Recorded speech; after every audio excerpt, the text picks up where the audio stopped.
Good afternoon, everyone. Thank you so much for being with us this afternoon. I want to thank Abu Dhabi Art for hosting us today, and Abu Dhabi Music and Art Foundation for organizing this panel.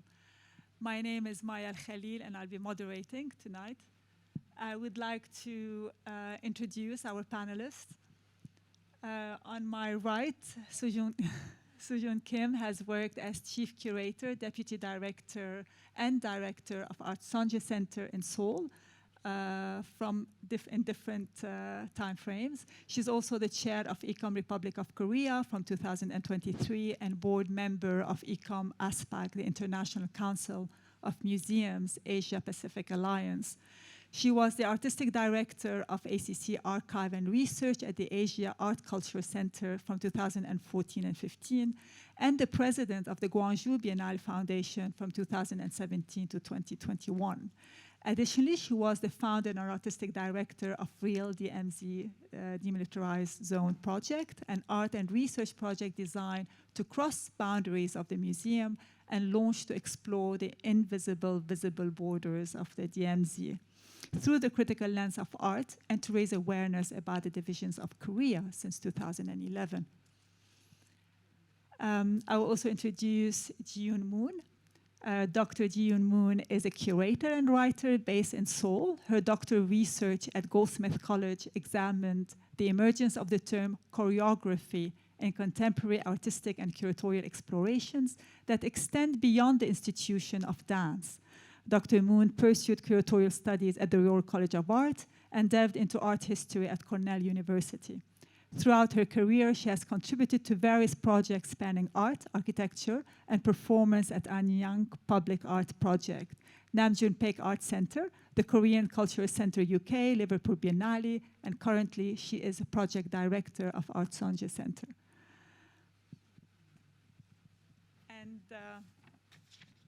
And finally, but as important, Nujoom Al-Ghanem is an Emirati artist, a poet, an artist, and a filmmaker. Her achievements in the arts have been recognized both nationally and internationally. In 2019, she was the solo artist of the UAE Pavilion at the Venice Biennial. Nujoom works across medium, films, poetry, painting, sculpture, and ceramics. She started her professional career in the early 80s as a journalist. Poetry, art, and filmmaking have been an integral part of her trajectory. She has produced 20 films, including documentaries, fiction, and art films, most of which have won regional and international prizes. In terms of poetry, she has published 8 collections. Her work has been translated to several languages, including English, French, Spanish, Turkish, Hindi, and more. Alongside her artistic endeavors, she has worked as a professional mentor in filmmaking, art, creative writing, and as cultural consultant. Nujoom considers filmmaking as her profession, whereas art and poetry as her passion. Thank you so much for being with us.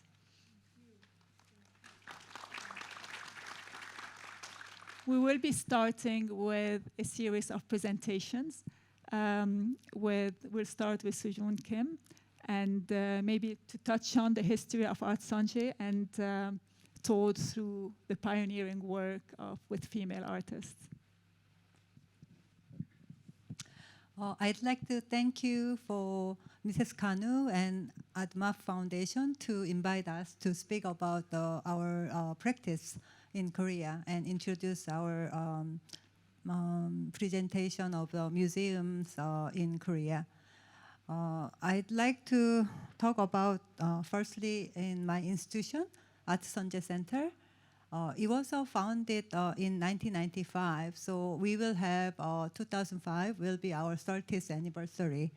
And it's not a big museum like National Museum of Modern and Contemporary Art. We have a small, quite reasonable size, 1,000 square meters, and we are focusing on contemporary art. So, and first show is before the building.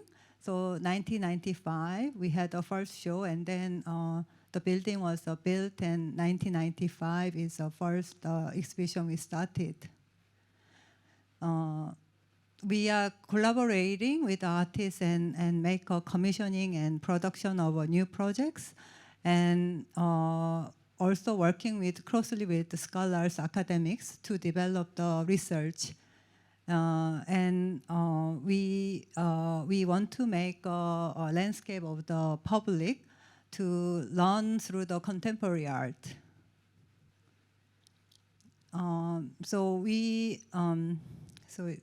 This is a kind of space, outdoor and theater space, and then exhibition space you can see through the exhibition.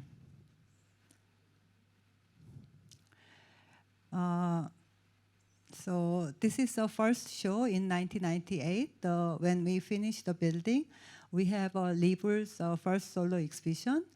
You can see there are 4 cyborg pieces and 2 monster pieces. These 2 monsters, she actually started as a performance artist, and she made a costume like monsters, and perform on the street, on like public spaces. And she did this performance in Japan and other places. And Cyborg is her first kind of sculpture, big sculpture piece. These 4 sculptures actually made for Gwangju Biennale for 1997. But it's an invitation by Harold Jiman when he was one of the curators for Gwangju Biennale. But the work didn't finish, so we continued to work with her to finish the project. So, as you know, Cyborg is usually male character in the animation or comics, but she liked to bring the Western paintings, Venus or other female figures from the Western painting, and then made a cyborg put together. So this borderline because of pop culture and Western important painting, and also borderline between technology and human bodies. And this is another view. So these works, Cyborg was collected by our institution, and then these monsters have been restored recently. And this is her second show of her after 14 years anniversary. So we want to show the audience of the process of the making. So there is a detailed shot of her practice as a drawing and then maquette. So how she developed her ideas through the drawings. So from her beginning to the practices we can see through the exhibition. And then another sculpture on the staircase from the outdoor space. And these 3 sculptures are showing, and the left thing is a via negative bunker, and this is looks like a bunker in different areas, different part of the country, like Japan and Korea, and so she talked about the life of Lee Gu. He's last generation of the Joseon dynasty before Japanese occupation. So he reflects the personal life with a sound piece inside of the bunker. And other pieces also relate to the personal history and social history and history of the sculptures. And we had a 20 years anniversary show with re-invited female artists in the show. And this is Libur's earlier practice using fish, real fish, and then like bees and other objects attached to the fish. And it is kind of demolished, rotten during the exhibition period. And this piece was actually later shown in Hayward. The gas became blown up the vinyl, and then the exhibition was on opening day. So it was a big scandal to have this piece. And then only us is the museum to show this piece in the exhibition. And later, everybody knows about it. I work for the DMZ, the border project between North and South Korea. And this project, maybe I started 2011 and 2018, I had a chance to go into the DMZ area because the military zone is occupied only by the military, ironically, and civilian cannot go inside. And then there is a peace moment by the North and South Korean leader. So we could get in and to do with artists to do research, and then using the material from the explanation of the GP guard post, military's place, and then using this material to make this tower by Lee Bull, and other artists can use these materials to build something built with artwork. And next artist is Haegyu Yang. We worked with her 3 years for this exhibition. I can show you the exhibition installation shot. This form of three, the build wall of the exhibition space is built by three because of the three voices she wants to talk about. And then front side, you can see the two-dimensional works. And then back side, you can see the video works displaying. And upstairs, this is another sculpture piece at the side of the exhibition space.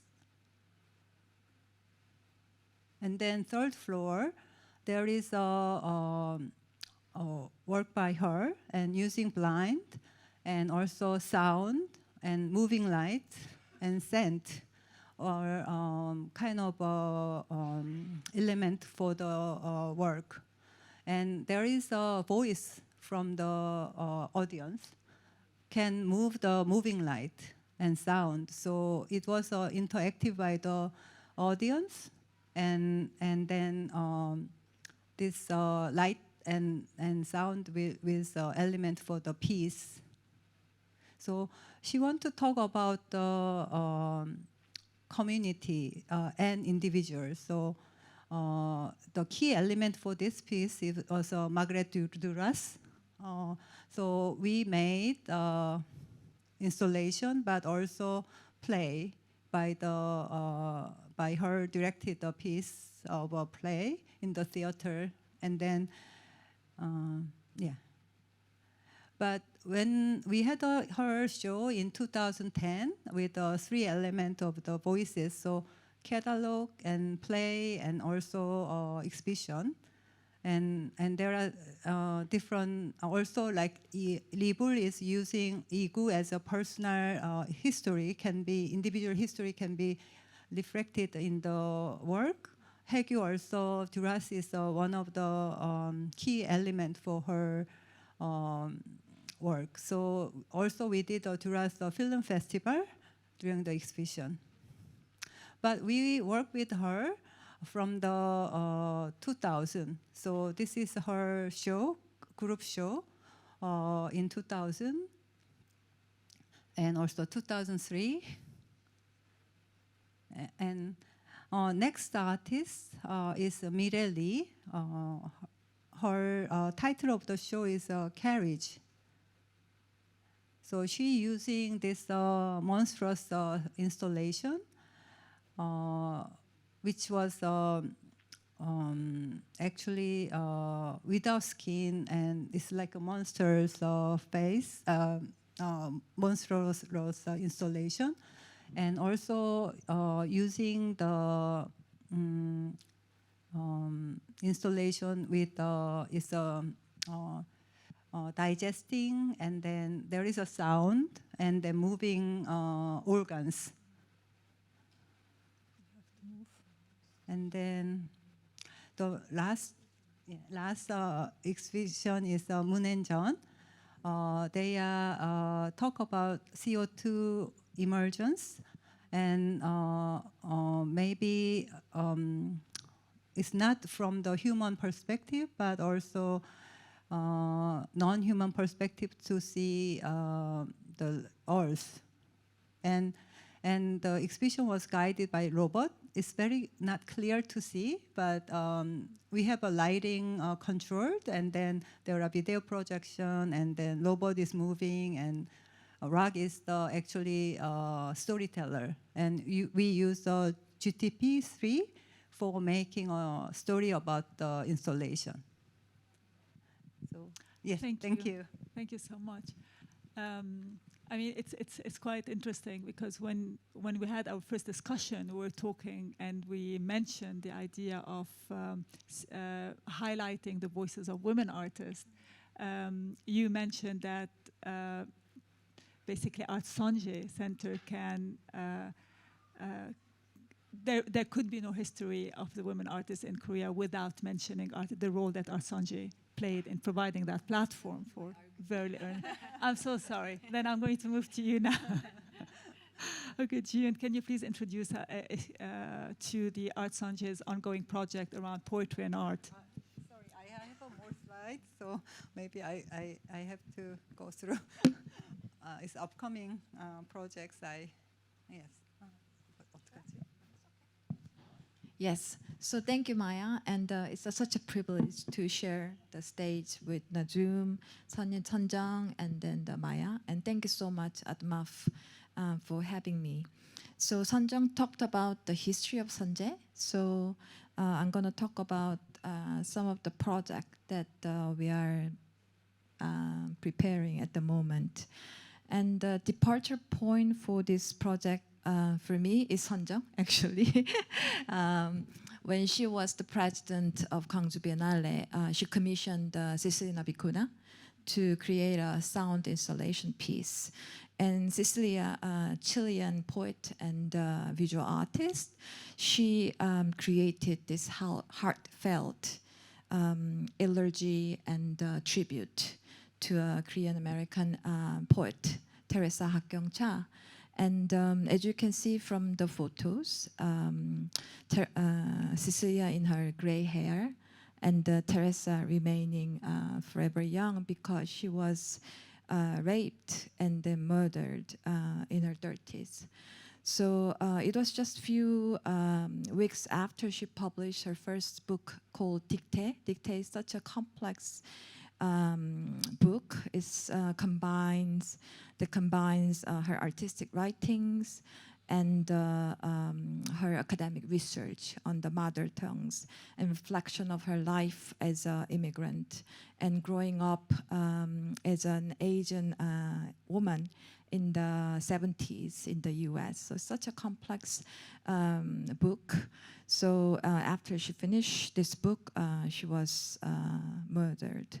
So Cecilina create a tribute to Hakkyung-cha, and then I'm going to play some very short extract of Ceciliana's work to give you a sense of the work. And the title of this work is called Rain, Dream by Sound. And for me, rain symbolizes this unstoppable force, urge of Cecilia to express Teresa and continues the dreams and visions that the Teresa could have achieved if she survived. So, and also rain is something that you can't stop, you know, this is urge. And also there is a double quality. Rain has a exact concrete material reality, but at the same time it evaporates. So it's a ephemeral being. So this doubleness seems to inspire Cecilia and create this work.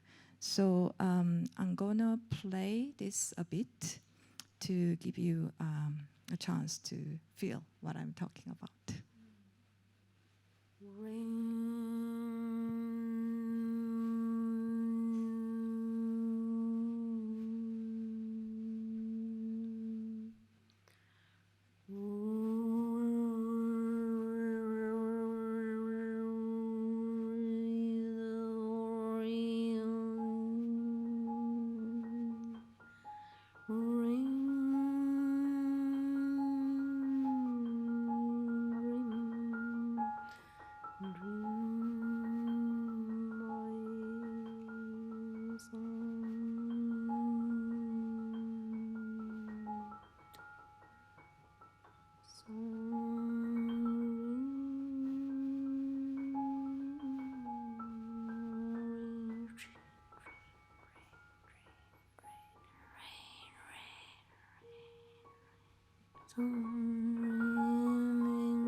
I don't think I'll be able to go into the part where Cecilia's poems is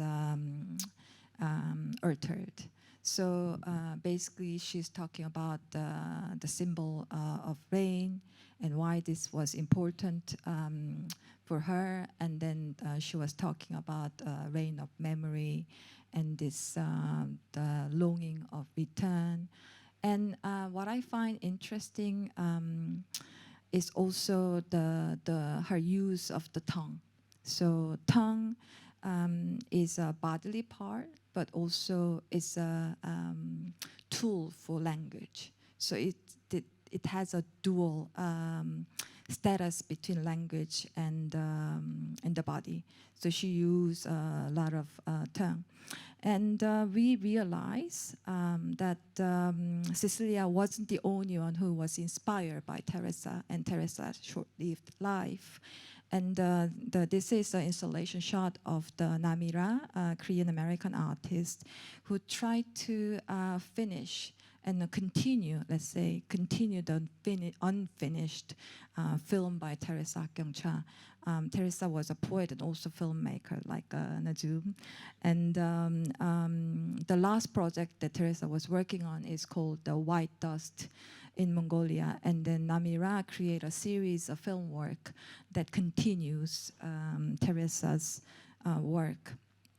So after finding these lines of dialogue, intergenerational dialogue, and I wanted to create a anchoring point with the local context.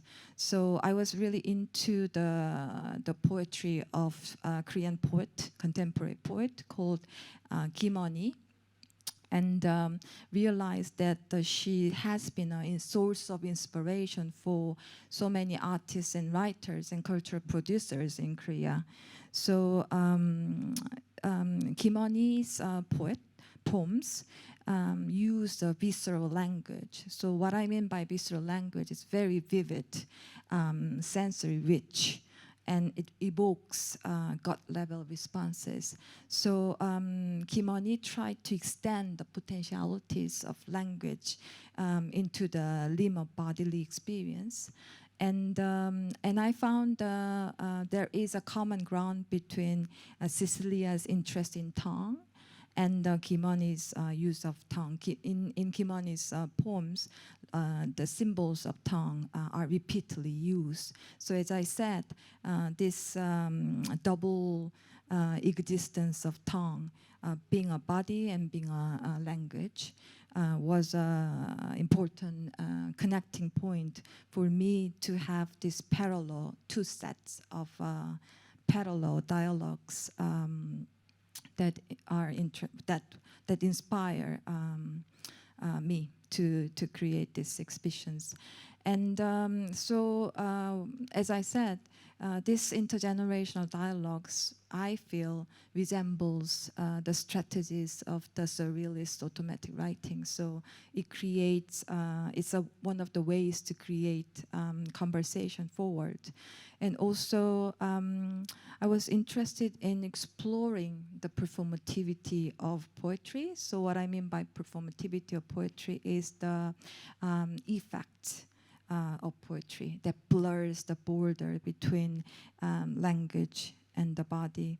And also I was very interested in how poetry becomes an open source inspiration for the next generation of artists for their cultural productions. And importantly, how performative poetry can make female voices heard. And here I'm using the term female voices in the most extended sense of the term, so the voices that are silenced. And lastly, I want to locate these intergenerational dialogues in a gray zone where integration between the black box and the white cube.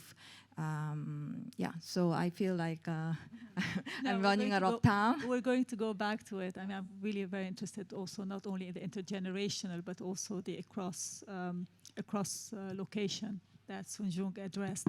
And we'll go back to automatic writing. Nujoom, it would be great if you could introduce us a little bit to your practice, and obviously poetry plays quite a big role, but also filmmaking. Thank you so much. It's a pleasure to be here with you, Maya, and with Sunjung Kim. And thank you so much, Adma, for always inviting me to your events and talks.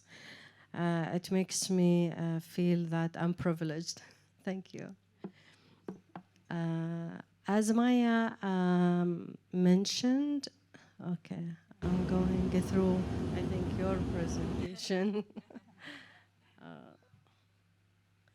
Yeah. Am I doing it right, Julia? Yeah. Okay. Well, I'll start with the personal, and I'm very well known as a film director, and I've been, since I graduated, since I finished my MA in Australia, I've been producing my films. I always wanted to be a filmmaker who produces fiction because that was my study. But because of like funding and the complexity of a production, I felt like maybe to start with documentary will make it easier for me. And then documentary just dragged me into another documentary and another documentary, and now I am also known as a documentarist.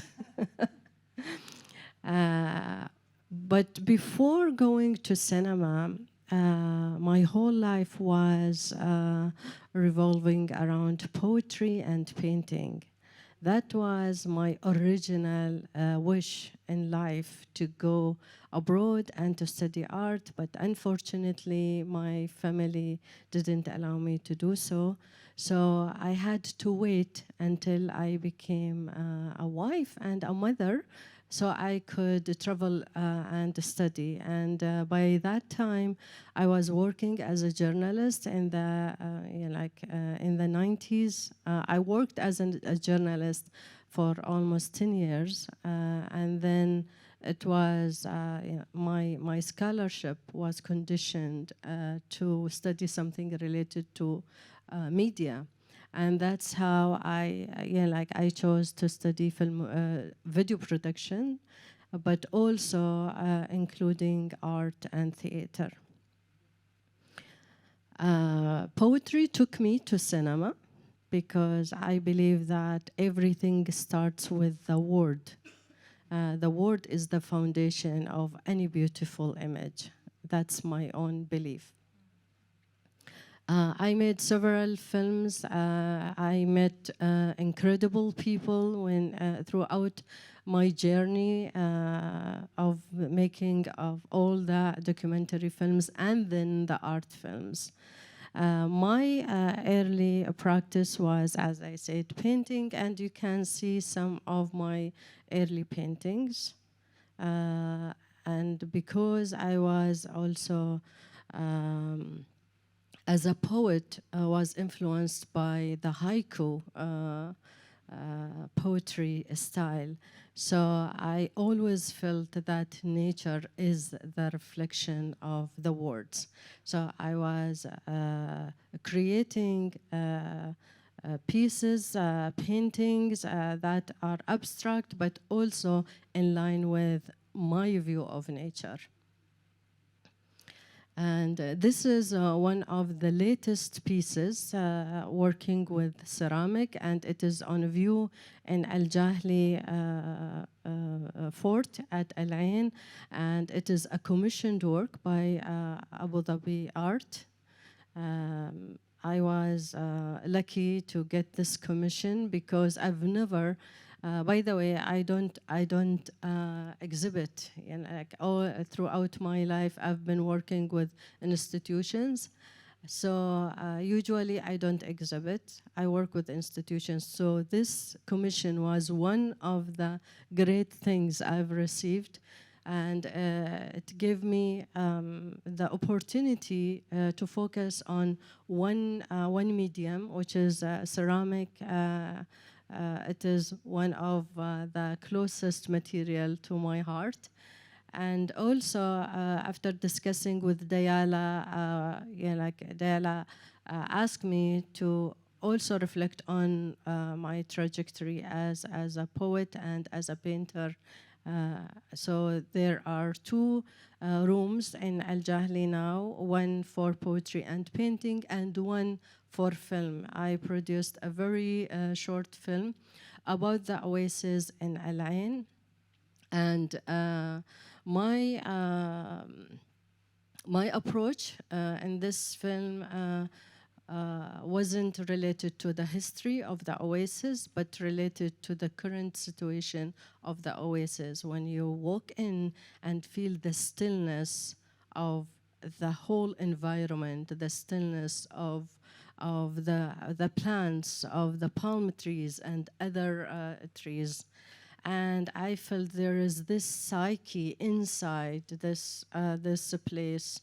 I was searching for water because I thought water was part of the place, and everything survived on the wells water there. But then I realized that the water was brought from the ocean to the oasis, and that was very fascinating to me because people, they think trees are responsible for the oxygen on Earth, but in fact, the ocean is for 70% of the oxygen on Earth is relying on the algae inside the oceans. So we get our oxygen from the ocean more than from the forests. And that was a discovery, and I felt like water was calling for water, and I felt that moment should be reflected in that short film. There are also around four rooms. One of them is this one, and this one is related to a very old practice. It is called clinging to the void, التعلق بالفراغ in Arabic. And I used, when I was a child, my family moved to Abu Dhabi and left me at my grandparents. And I started writing letters to my mother. And because my mother wasn't there, and because I was always afraid that my letters will be found, and maybe they will punish me for writing my own feelings, I used to hide them. And I was hiding them, thinking that my mother one day will be able to see them and to know that I wasn't happy at all. But after years, that place, my mother's old house, got removed and placed with a parking lot. So I felt it wasn't only the place that was removed, but a whole memory, a whole being was demolished. And I believe memory is a being. Memory is something very dear, something that we carry with us, and it grows with us. So I dedicated this work to that memory and the letters that never been read. And I caged them in a cage in Al Jali.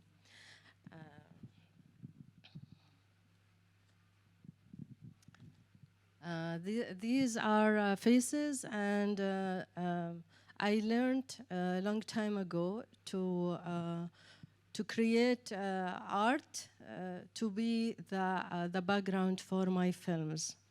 And in the 2018, of course, I started making faces earlier, but in 2018, that practice intensified because I was hospitalized, and I felt like painting was the refuge. And I continued working on the faces until I met Samantel and decided to make the film for Venice Biennale. Okay, we're going to go into Okay. passage. So I'm taking more time. No, not at all. Okay. But we're going to All right. discuss it. Yeah. Okay. Yeah. Then I will stop here, and then we'll discuss. No, Is that- actually, I wanted to continue with a question to you, Nujoom, because you have spoken about, at one point when we were discussing, you're speaking also about the responsibility of the artist to basically transfer knowledge and to, as a mentor also with the younger generation. And we were talking before also with Yoon about this transgenerational exchange. Can you talk, you spoke about, so in terms of giving a voice to an era, Passage powerfully blurs these lines between fiction and reality. And how do you think, how can fiction allows us to speak about truth? Yeah. I believe that like we recreate realities, and by going through the making of fiction, we recreate other realities. And we say reality. Reality means it means like the real, and we cannot come up with something that is not existing at all. Like we can be creative, of course, but our creativity is based on our own experiences. And that's how we maybe add our own self, our own creativity to that reality, to that experience, and present it in another way.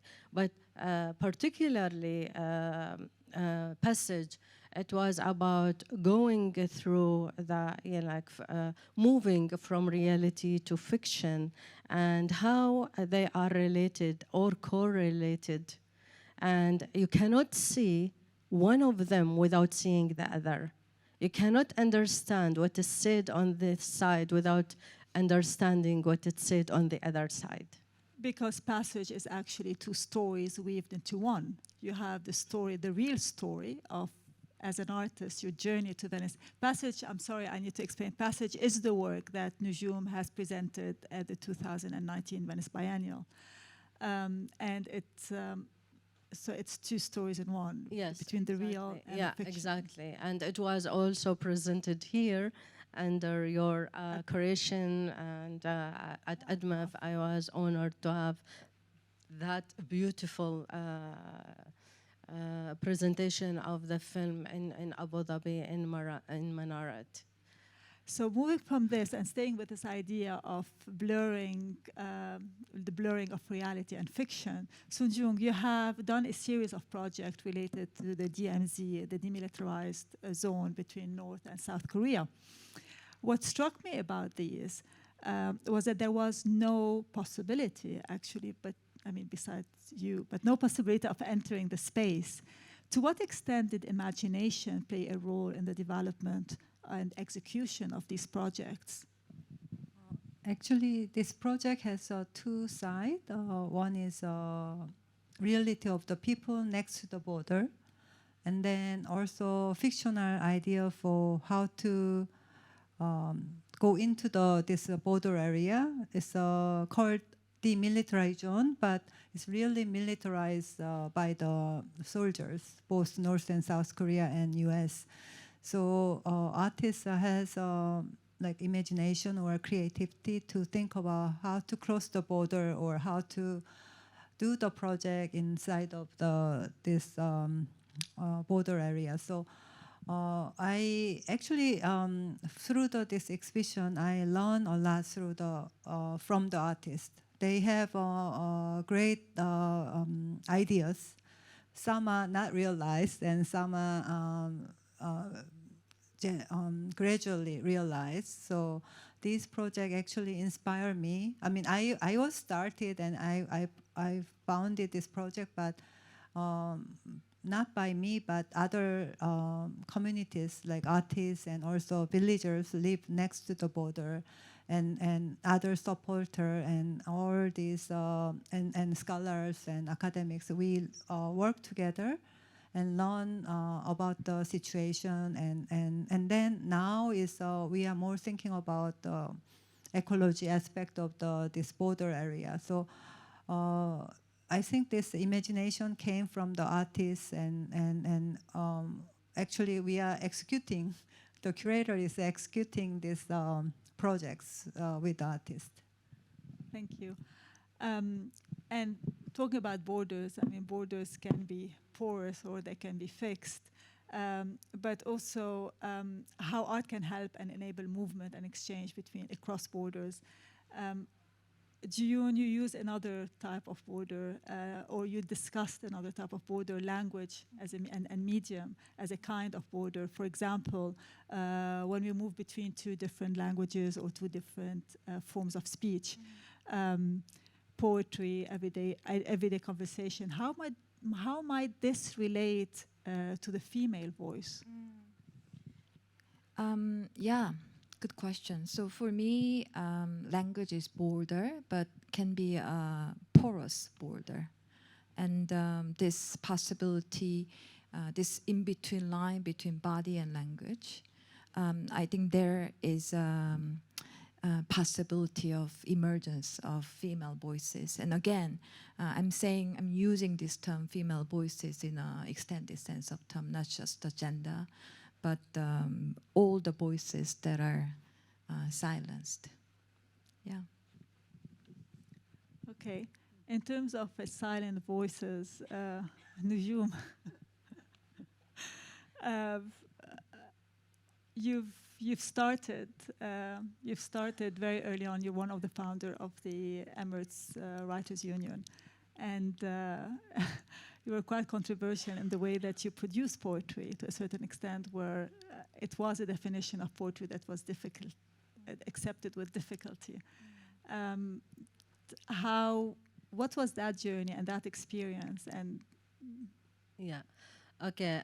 Maybe I should say I don't write conventional poetry.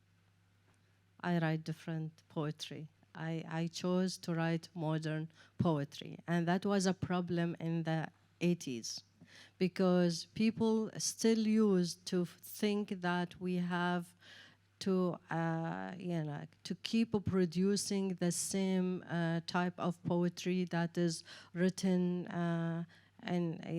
centuries ago. And for me, I was the daughter of the present time. I was raised in a city.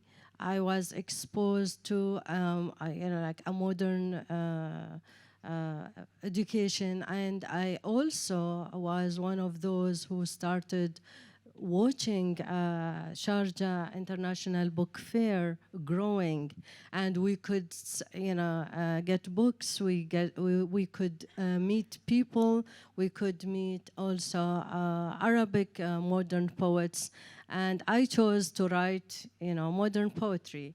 But I believe that there are, cultural police, the people who were managing the newspapers,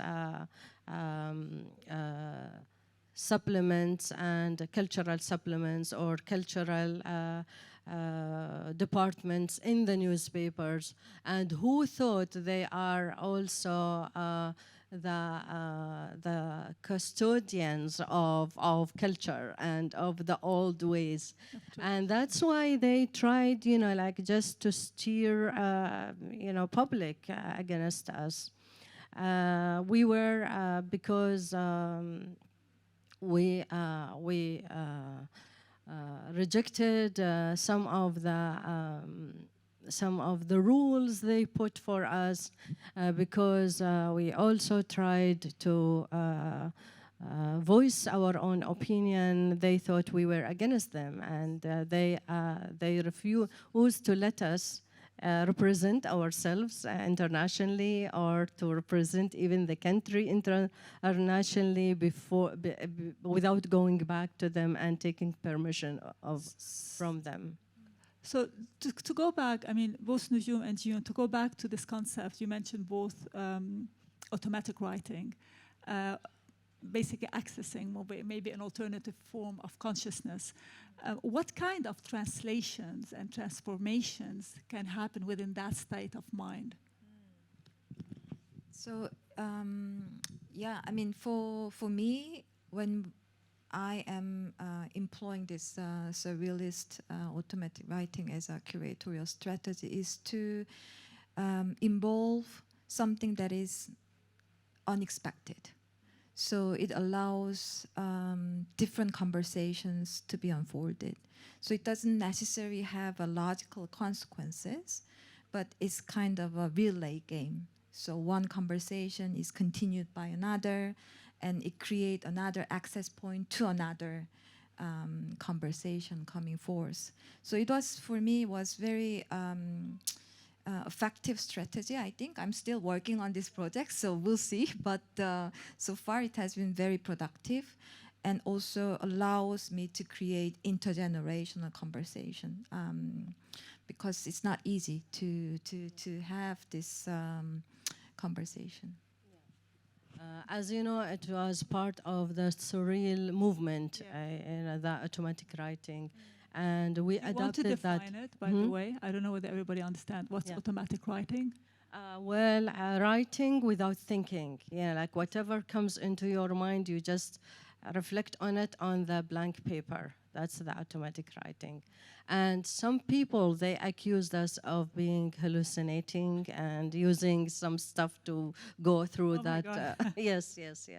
And that was, by the way, published in the newspaper. All right. Yeah. So anyway, we wanted to go through that because it was an area that was interesting, like to start practicing. And we were three, in fact, the night that we decided we are going to publish Silsilat al-Ramad, we were together, Hassan Sharif, Khalid Al-Badour, and Yusuf Khalil from Sudan, and myself. And we thought, okay, we need to shock the public. And the only way to shock the public is to write whatever comes to our mind at that moment. And now I just now realize that I think of the current moment, because even my exhibition in Al Ain now, it is about the current moment. So probably the line, is it's always current. So the Silsilat al-Ramad, the first edition of it was based on the automatic writing. Okay, we've spoken about the female voice, but I'd like to consider now briefly about the female body. And obviously we don't have time for a bigger question around representation and performance art, and which very much is integral to the to Art Sonje's programming, and also to your own work, Nujoom. But perhaps maybe if you can relate it to some of these questions of transformation that we've been tapping into. Sunjung, you mentioned that in Korea in 1990s, the female body was the battleground for representations. but that has recently, the focus is more on connecting bodies with spirituality and traditions. So do you think that this move suggests that there have been battles that have been won, or that in our maybe today digitalized world and if this ephemeral presence, we need new modes of knowledge or new tools of knowledge? So in Korea, 90s is the moment of the kind of develop of modernization. So until 80s, it was a battlefield, a political battlefield for Korea. We had the 70s dictatorship, and then military guys became a president in 80s, and then late 80s became open to world. So we had the first passport in 1987. So if you see now, Korean is all over the world, but in late 80s, we didn't get the passport to go out of the country. And that, and then 90s, many feminist movement started late 80s, and artists female artists has a strong will to have this women's right and things like that. And time passed by. These days, reclaim the tradition, actually, shaman and spiritual way of thinking by the female artists. So this is a big change from 90s and now, like 20 years, the difference. And more artists think about, also these days, because of the internet and online contact, artists is thinking about more offline movement or performances and these kind of things. Yes. And Ji-yoon can add more.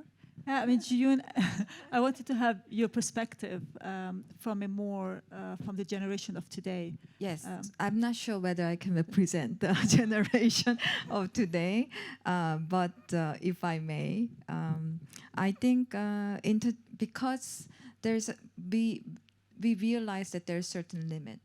The linguistic conversation fails us, and textual communication creates misunderstanding. So what are the other possibilities? And intergenerational conversation requires having conversation across time, not just the geographical borders. So how do you have access to the past that cannot be recovered? Or how do you have access to different temporal moments? So I think shamanistic rituals is an ancient knowledge to have an access, a certain access point. So many contemporary artists, performance artists are looking back this ritual in shamanistic traditions beyond religion. So this is not about religious practice, but this is exercising old ancient wisdom to have certain dialogues that's not possible today. So, okay, I mean, based on what Sunjung and Ji-yoon just said, Nujoom, do you think that do you have reflections around the traditions and the body? I mean, what do you, and from your own practice, these experiences within that context? I have a personal experience myself. When I was a child, we used to have those events at school, and I was so excited, so happy to be part of one of those events. So I took the cassette player with me and to school, and we finished the event. And on the way back home, I played one of the songs on the bus and started dancing with the other girls. And by the time I reached home, my grandmother took me from the hand to a room, locked me up, beated me, and locked me up until the next day when it was time to go to school again. And only then she told me, so you learn your lesson. You don't shame your family. And only, like, when you are a child and immediately you realize that you are exposed to something totally new to you, you don't know. So I felt that moment that her action turned me to an old woman at that moment. I'm going to turn to some questions sur ce quite heavy comment, but experience as well. I mean, it all shapes us, and I mean, it's a fantastic poet and artist that you're today. Is a tribute also to the journey that you decided to undertake. Are there any questions from the audience?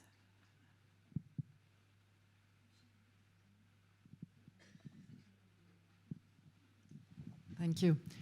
This example you just told us from how your grandmother treated you, could this happen today still?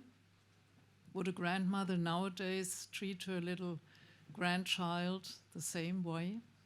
If it happened, I would be very disappointed. I don't know. Yes.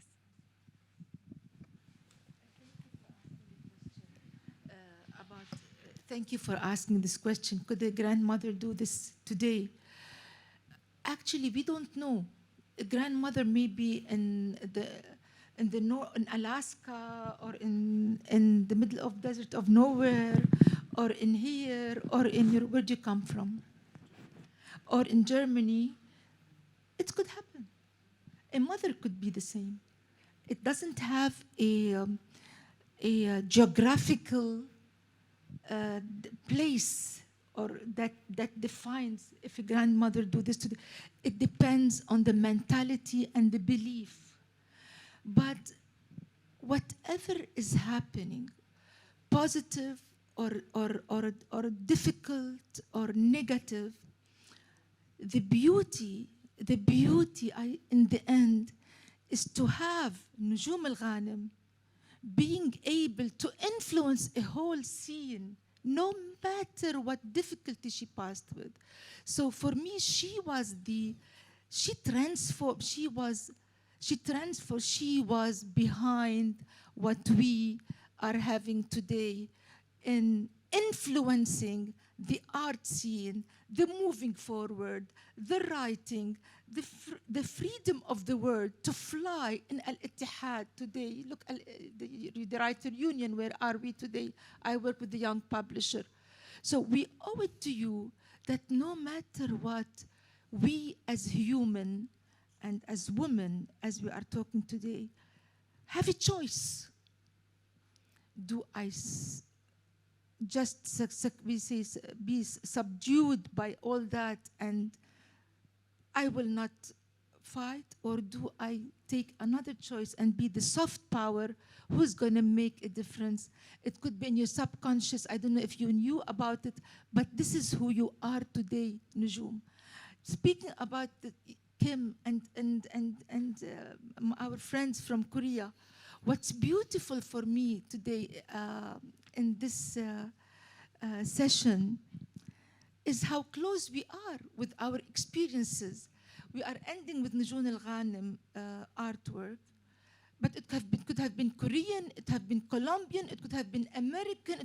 It is the experiences, and goes beyond borders, where language could be a border, but the experience breaks it all. So thank you very much. That was a comment. Thank you. Thank you. Do we have a question? Yes, there's one more question. I'm sorry. Can we just take one more question anyway? Hi, I had a question for our guest from Korea. At the end of the talk, you mentioned that artists are using shamanism and ritual, spiritual ways of thinking in their practice. Just a clarification, this is kind of a trend arising? That's number one. And two, if it is, do you feel like there's a particular reason this might be happening in this generation? Thank you. 한글로 네, 그러면 그 샤머니즘이랑 괜찮습니다. 네, 알겠습니다. So yeah, whether it's a trend is difficult to say because I don't want to generalize the scenes, but I would say some of the artists and performers that I'm trying to work with, they are researching on these areas. And as I said, this can be, I think this can be an alternative artistic strategy, not religious or any other things, to create a different access point to different temporal conditions and stories. Also, I want to add, because I was, before coming here, I was South America, Brazil and also Argentina and these areas also. Many indigenous artists looking back the traditional tradition and working to reclaim the our good tradition to bring it back. So I think that is not the trend, but everybody has urgency and necessity to this our what was left to us and what was really important things we forgot or we often disappeared.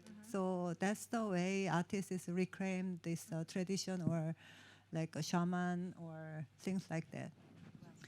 Thank you very much. I think what also transpires is the importance of continuing these across geography conversation, but also intergenerational conversations. Thank you for tonight. Thank you for being with us. Thank you for our panelists. Thank you for Abu Dhabi Art for hosting us. And thank you for ADMA for organizing this event.